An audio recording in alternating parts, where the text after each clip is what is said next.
Jika tren sudah diketahui, kenapa nggak ngambil buy now atau sell now langsung ya?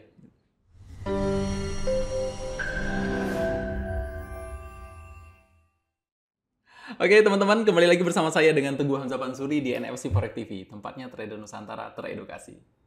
Oke, kali ini saya akan bahas sebuah pertanyaan. Ada beberapa waktu lalu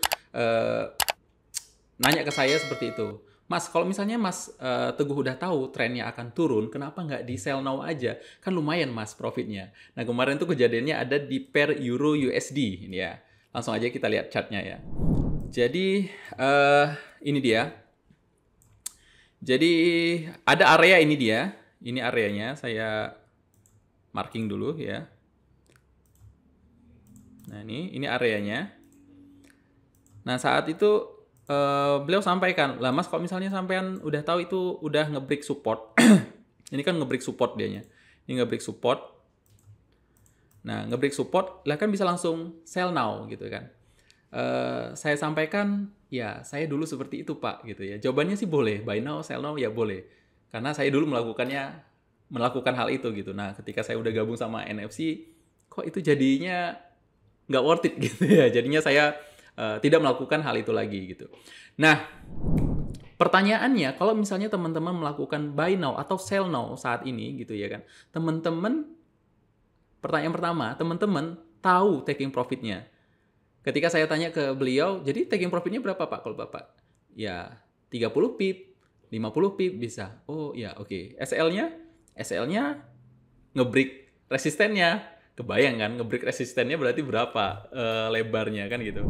Ini supportnya nge-break resistennya di sini. Jadi kalau misalnya harga naik lagi dan nge-break resistennya lumayan kan gitu. Jadi sedangkan ini taking profitnya kita diketahui, langsung ditahu, misalnya teman-teman sell now dengan lot 0,1 misalnya ya. Dengan taking profit 30 pip berarti kita dapat sekitar 30 dolar gitu ya.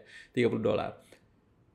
Profitnya diketahui langsung. Tapi teman-teman nggak ngelihat kalau misalnya dia nge-break resisten malahan ke atas, stop loss-nya di atas sini, berarti dia keluar di angka berapa pip ini coba. Kita lihat misalnya keluar, ini supportnya taruh aja lah sekitaran sini. Ini ada sekitar 132 pip gitu ya. Kebayang dong 132 pip berarti 130 dolaran teman-teman keluar. Sedangkan profit teman-teman hanya 30 dolar. Jadi risk dan reward-nya kebalik nih. Reward-nya cuma 30 pip atau cuma 30 dolar, sedangkan risk-nya, resikonya teman-teman keluarkan 132 dolar. Ya kalau misalnya teman-teman dananya 100 dolar misalnya, itu udah habis langsung ya, gitu, tinggal sisa 30 dolar. Makanya itu tidak worth ya untuk saya. Saya tidak menggunakannya lagi. Nah, SL-nya apa? Karena kenapa buy now atau sell now itu saya tidak lakukan karena SL-nya tidak diketahui. Gitu, ya. Nah, selanjutnya apa? Selanjutnya lagi ada money manajemennya juga nggak terukur. Money manajemennya nggak bagus. Kenapa nggak bagus? Tentu teman-teman ketika ngambil contoh misalnya di Euro USD ini, ngambil sell now di sini dengan range 30 pip close ya.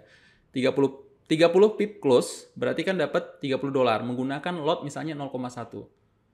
Masuk ke pair selanjutnya atau di GBP USD ada juga seperti ini, mungkin areanya gitu ya, ada support dan resistennya juga sama.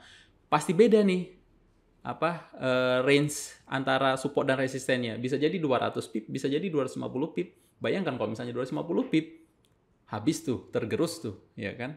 Tergerus. Maka money manajemennya, pengaturan lotnya ini malahan jadi berantakan gitu ya. Kemudian di samping itu juga teman-teman akan kewalahan ngitung risk dan reward-nya. Makanya tadi risk-nya di sini dapat 3 ya. Oke, tadi di sini tadi yang 130 berarti 3 banding 1 ya. 1 reward, 3 untuk risk. Sedangkan di GBP USD 250 berarti berapa tuh? 130. Ada sekitar 3 kali 7, 21. 8 berarti ya. Risk-nya 8, reward-nya taruhlah misalnya 5. Oh, untuk taking profit-nya 50 pip untuk di GBPUSD.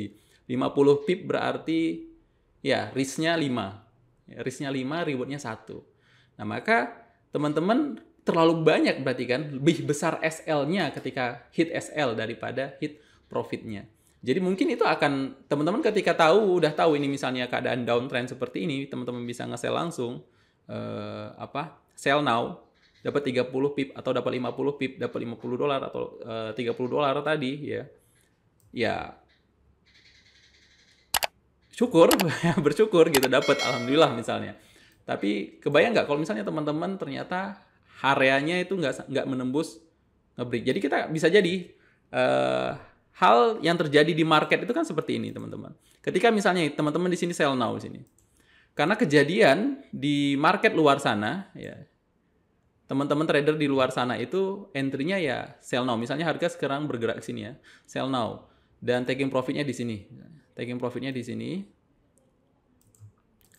Berarti ini ada berapa profit nih? Ada berapa? Ini dari 393 ya ke 382. Berarti 82 ke 93. Ada sekitar 10 pip ya. 10 pip range-nya. Coba kita hitung aja di sini. Dari sini ke mari. Nah, 11 pip. Nah, teman-teman sell now di sini. Sell now. Ini kita tahu nih harga akan turun. Ya, downtrend, masih downtrend. Sell now. Oke, sell now. Ketika kita gerakkan, ternyata dia nggak sampai 11 pip. Nah, ayo. Dan harga ternyata udah naik sampai kemari. Ini nggak tahu berapa pipnya. Ke atasnya misalnya di sini berapa? Nah, di sini ada sekitar 21 pip. Udah lebih 2 kali lipat daripada teman-teman entry di sini. Dan teman-teman belum kena TP di sini. Ditambah spread lagi ya kan. Belum kena TP. Dan ternyata harga dan naik terus. Naik terus, naik terus. Gitu. Dan naik terus. Teman-teman kalau misalnya teman-teman punya batasan untuk stop loss-nya gitu ya, mungkin masih wajar lah, masih bisa dapat. Tapi berapa batasan stop loss teman-teman? Kalau misalnya di sini 10 pip, apa mau 20 pip take risk-nya gitu kan? Atau 30 pip, ya lumayan. Harga sampai ke sini ternyata. Sampai ke harga support-nya lagi gitu ya. Nah, pertanyaan selanjutnya mungkin adalah, terus kalau memang misalnya untuk buy now atau sell now itu menyebabkan money management yang tidak baik, kemudian risk reward-nya juga tidak terukur, ada nggak cara biar money management-nya baik, biar risk reward-nya terukur? Nah, itu mungkin jadi pertanyaan selanjutnya ya. Pertanyaan selanjutnya bisa saya jawab di video berikutnya. Itu aja mungkin teman-teman, sampai ketemu di video berikutnya. See you and bye-bye.